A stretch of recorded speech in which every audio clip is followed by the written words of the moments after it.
Hello, good day. Mukhang may malaking pasabog si Miss Pebbles Talaquera. Shout out to Miss Pebbles Talaquera. If you don't know her yet, I believe na kung nagpa-follow kayo dito, kilala nyo na si Miss Pebbles Talaquera. Isa siya sa mga insiders na may alam sa nangyayari tungkol kay Ramil Madriaga. Friend daw niya si Mr. Ramil Madriaga na witness against kay Sara Duterte sa kanyang impeachment at trial at iba pang mga kaso kasi hindi lang naman dyan impeachment. At kumbaga nasali lang siya sa impeachment kasi may alam siya tungkol sa mga katiwaliang pinaggagawa ni Sara Duterte o si Fiona bilang bagman di umano. Okay, si Pebbles Talaquera na tackle na natin siya pinakauna dati tungkol sa kanyang expose, yung kanyang pinakaunang expose or splok about kay Ramil Madriaga. Actually, medyo kung ako dati skeptical kasi nga paano niya alam itong mga to? Ito yung sinabi niya na bumisita daw si Sara Duterte. And this was last year pa. If I'm not mistaken, mga nasa September, October, November. Hindi ko na malala yung totoong or exact month. At sinabi niya na bumisita daw sa kanya si Sara Duterte. Sabi ko, saan niya binisita? Sa BGMP pala, sa Taguig. And then, later on, after a few months, nabalita nga na mayroong isang Ramil Madriaga na nag-i-implicate kay Sara Duterte sa kanyang katiwalian. At dito, sa kanyang huling pasabog, okay, mayroon siyang binanggit tungkol sa isang kulto di umano. Okay? Sabihin na lang nating Inc. Okay, hindi ko nababanggitin yung pangalan pero nakikita niyo naman dito kung ano yung binabanggit ni Miss Pebbles Talaquera sa kanyang huling pasabog. Okay, sinasabi niya na hindi daw niya nilalahat ang mga INC members at meron siyang mga parang mahawak na mga papel o mga resibo. Okay? Itong pinopost niya dito ay yung incorporation. Incorporation ba? O isang resibo daw at marami siyang hawak ng mga resibo pa na kung saan ini-implicate niya ngayon ang Iglesia ni Cristo. Pero ito yung mas matindi, yung pinost niya less than an hour ago na kung saan nag-post daw siya ng kanyang sentimiento tungkol sa Iglesia ni Cristo. Basahin na lang natin, okay? Giving credit to where credit is due. Para kay Miss Pebbles Talaquera to, ito yung kanyang expose na tinatakal naman natin dito. Okay, so ang sabi niya, kahapon ay nag-post ako about sa sentimiento ko sa kultong Inc. Dahil confirm na totoo ang post na to. Okay, tungkol daw sa isang pagpatay. At meron siyang sinasabing pangalan na Arman. Yan ang pangalan ng matalik na kaibigan ni Caramel. Okay, and si Pebbles, kiniklaim niya at sinasabi niya na friend daw niya si Caramel at ilang beses na niyang nakausap si Caramel sa loob ng kulungan. Okay, sa piitan na kung saan siya nakakulong ngayon. At may mga nilalabas talaga siyang resibo na kilala niya at friend niya si Caramel. And just to establish his or her credibility on this matter. Okay? Ako, sabi ni Pebbles, ako ang nagsabi sa NBI na hanapin si Arman. Sinabihan ako ni Caramel na wala na siyang naririnig na balita tungkol sa kanyang kaibigan na si Arman. Si Arman ay isang Inc. member, hindi lang kaibigan si Arman ni Caramel Madriaga, isa rin si Arman na kasama ni Caramel Madriaga sa naghahatid ng pera sa mga lugar na kanyang binanggit sa kanyang affidavit. Okay, kasi may mga sinasabi siya na hinahatiran niya ng pera kagaya ni Man Scarpion, asawa ni Sara Duterte, galing Pogo, di ba? Dinawit niya si Fiona na drug money, Pogo Queen daw. Okay? At marami siyang mga hinahatid na pera sa isang malaking bag. Hindi maleta. Okay? Pero duffel, ito yung ginamit na term, if I'm not mistaken.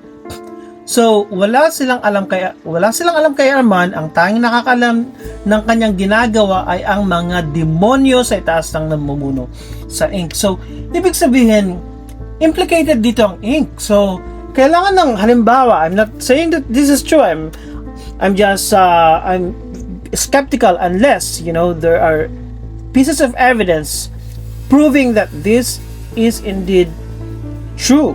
Okay? Kasi nga, ang dami ng mga nadadamay kagaya ng Inc, di ba? na alam daw ng mga nasa itaas, hindi natin alam kung ano yung itaas, kung kasama ba yung mga founders, anak ng founder na fake heir daw, hindi natin alam.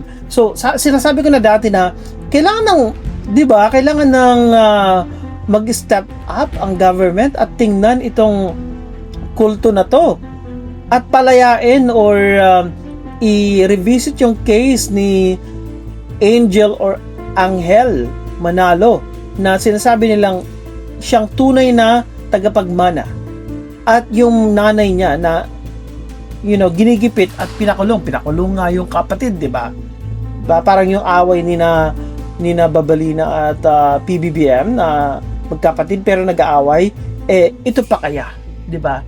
Itong pamilyang M, okay, sa Inc. Nung nakita ng NBI ang lugar kung saan nakatira si Arman, sinabi sa kanila na merong Arman pero patay na. What the heck? So, tinegi, yun lang yun di ba? Patay na Ang cause ng kanyang pagkamatay ay hindi sakit, kundi tinegi siya. After makulong ni Caramil ay tinegi si Arman. Hindi mo na ako naniniwala kasi pinakonfirm ko kung siya ba talaga si Arman. Nagpahanap ako ng resibo, picture ni Arman. Sa madaling salita, confirmed na si Arman nga yung sinasabi sa mga taong napagtanungan ng NBI na tinegi daw yung si Arman. Ganyan ang Inc. Ganyan din ang galawan ng mga Duterte, pare-pareho kasi si Duterte ang partners in crime ni Inc. Sinasabi ko nga, naniniwala ako, meron akong theory na kaya hindi masyadong natutukan o yung case sa yung mga magkakapatid na to, yung pamilyang to, okay, at napakulong si Angel or Angel, hindi ko alam yung pronunciation kung Angel o Angel, na sinasabing kapatid nitong fake heir at si Angel yung real heir, ay dahil sa involvement ng Duterte government. Kasi itong fake heir yung ginamit nila. Kumbaga, alam na di ba? Sa Kibuloy nga, di ba? Na friend ni Duterte. Alam ni Duterte yung power ng kulto para sa isang political movement. So, ang theory ko is that involved sila sa pag-install ng isang fake heir sa loob ng kulto na yan at para makontrol nila. Kasi alam nila na malaki ang voting power niyan, block voting nga, di ba? Okay, so na kung saan binanggit naman niya yung Katoliko ni Miss Pebbles. Hindi ko kailangan ipaliwanag kung bakit tuwing nakalagay si Sara Duterte sa alanganin o nalalagay si Sara Duterte sa alanganin ay to the rescue agad ang Inc. Pero kahit kailan hindi nila ginawang bumuo ng rally kay PBBM, which is true kasi nga last year nagsisimula yung mga rally nila noong November, di ba? May isang napalaking rally noong November 16-17 na kung saan, di ba, maabot ng 500,000 yung members ng Inc. Pumunta nga ako dun niwala silang binuong rally in favor of PBBM, which is true na hawak nga ng Duterte yan kasi nga in-install nila, they help out with installing the fake heir para makontrol yan. Magkaroon ng utang na loob itong fake heir na hindi na natin babanggitin kung sino at ang pangalan. Na kung saan nanawagan naman si Pebbles Salakera sa mga Katoliko kasi nga we are a Catholic nation.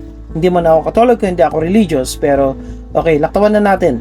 Hindi doon niya nilalahat ang Inc. Which is true, di ba? I mean, ang involved yung fake heir, yung kung sino yung namumuno dyan ngayon na peke daw.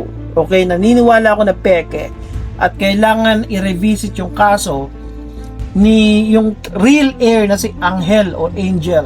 Okay? M. Caramil Madriaga isang tiwalag na Inc. Tiwalag na pala siya. So, tinanggal or umalis? Kasi nga, ang sinasabi pa natin is INC member. So, according to Pebbles, is tiwalag na pala.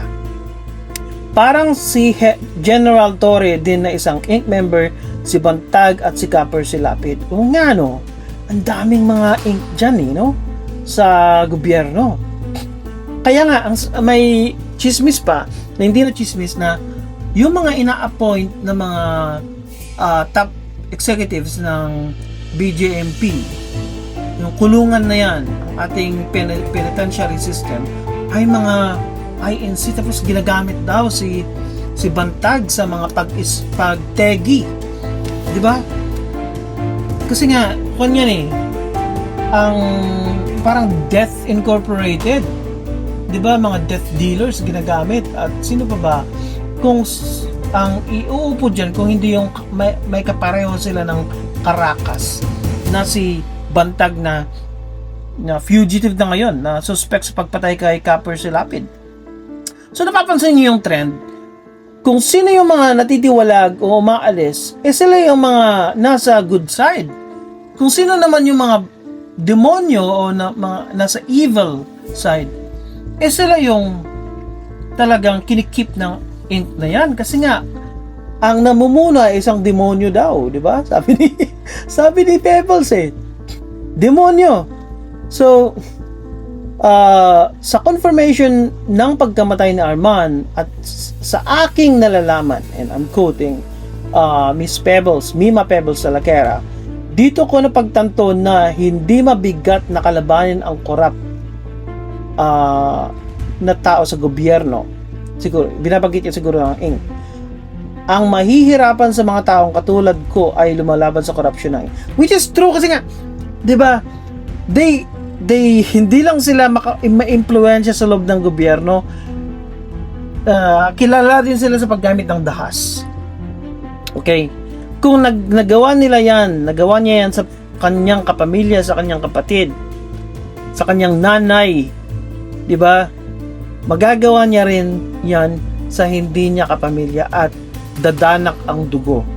Which is, sabi ko, kailangan ito ng whole government crackdown na i-check lahat yung corruption sa pamilya na, kaya hindi lang sa pagpatay hindi lang sa corruption hindi lang sa pag-i-influensya ng gobyerno. This is a conspiracy and we need a whole of government crackdown to get into this matter. Kasi nga, hindi lang sa corrupting yung mga members na nasa gobyerno this is a crime enterprise na kailangan ng matingnan kung totoo. I'm not saying that this is true.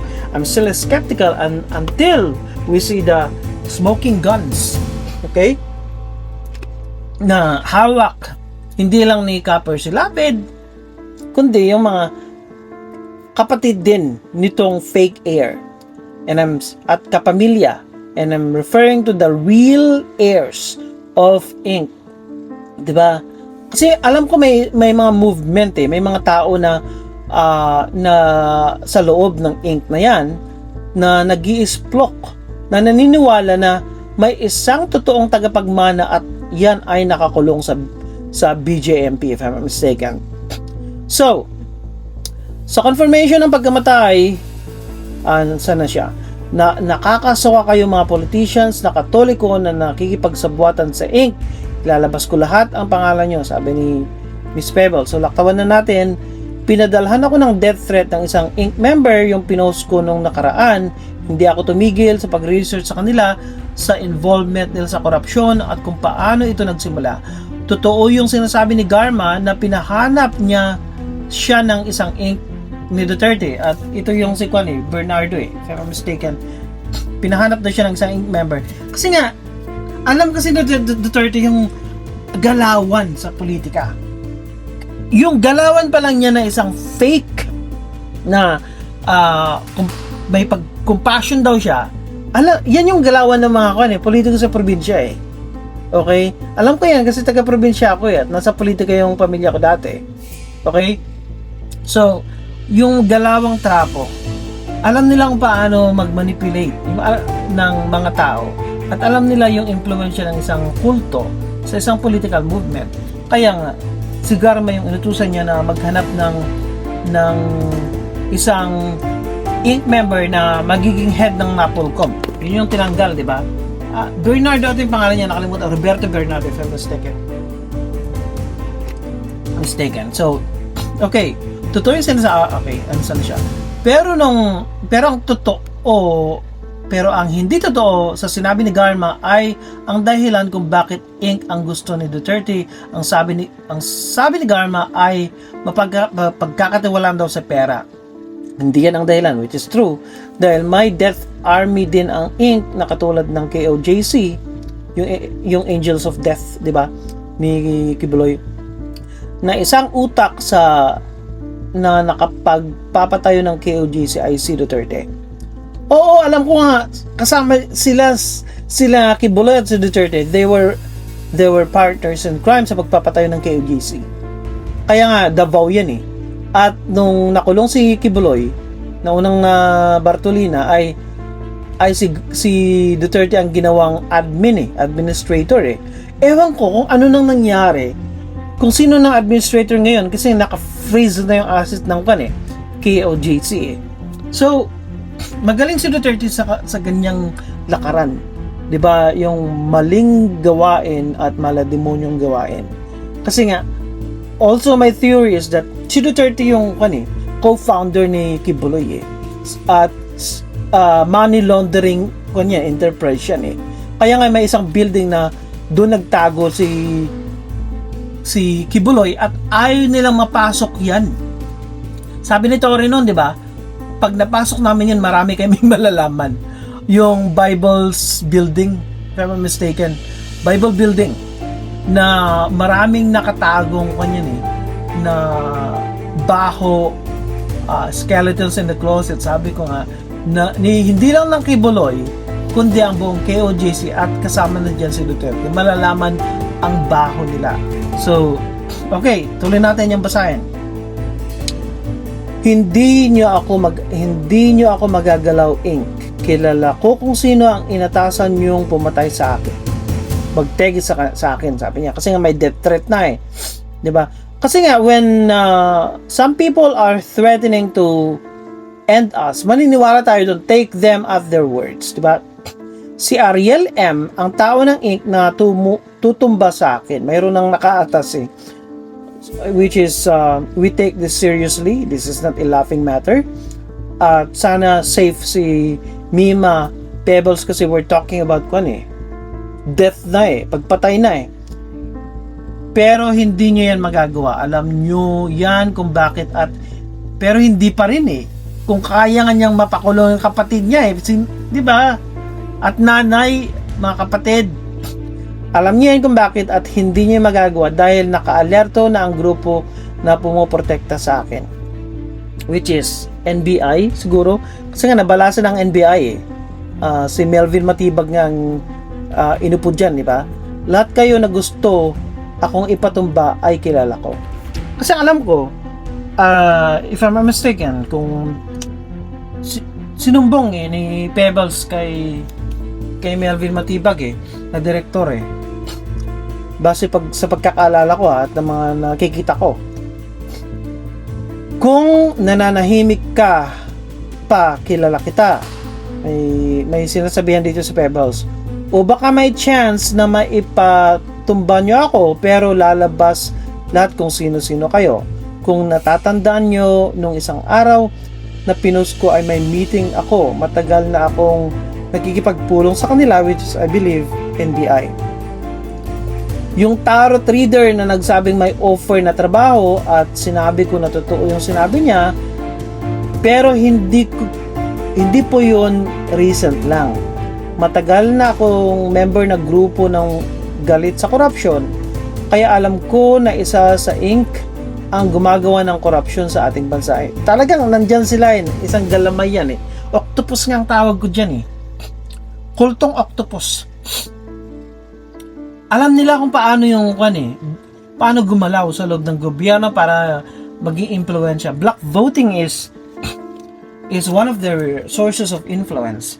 At yung isa is that nakialam dyan si Duterte nung panahon niya at in-install yung fake air para makontrol yan.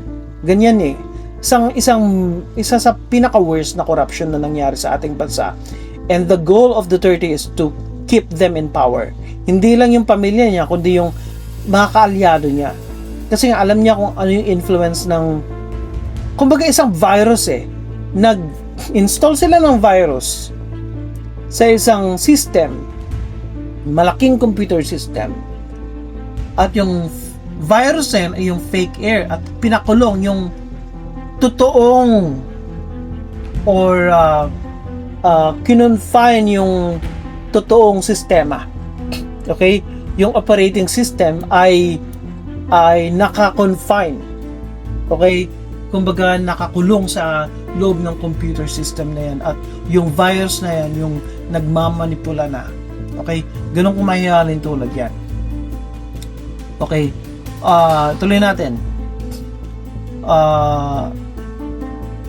Kung hindi tutulong ang mga Katoliko, which is, this is kwan na ayaw kong magiging kwanto ethnic war, kumbaga, religious war, pero wala either mag-step up yung mga mabubuting religion or religious groups or magkakaroon ng whole of government crackdown.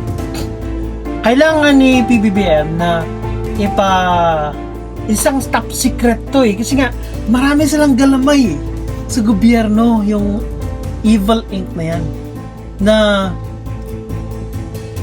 mag-i-splok. So kung may galaw dyan si PBBM, and I think na kung magagawa to ni PBBM, this would be one of his greatest achievements na leader.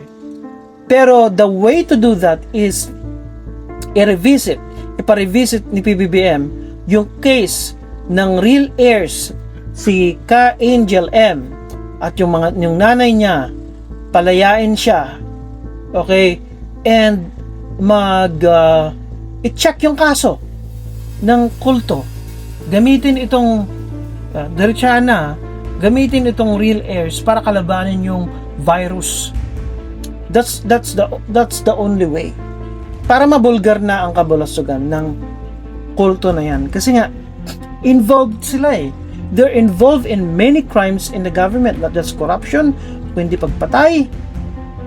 So ito na lang naman yung inisplok ni Miss Pebbles Talaquera at may mga kwan pa siya kanina na 2 minutes ago mayroon siyang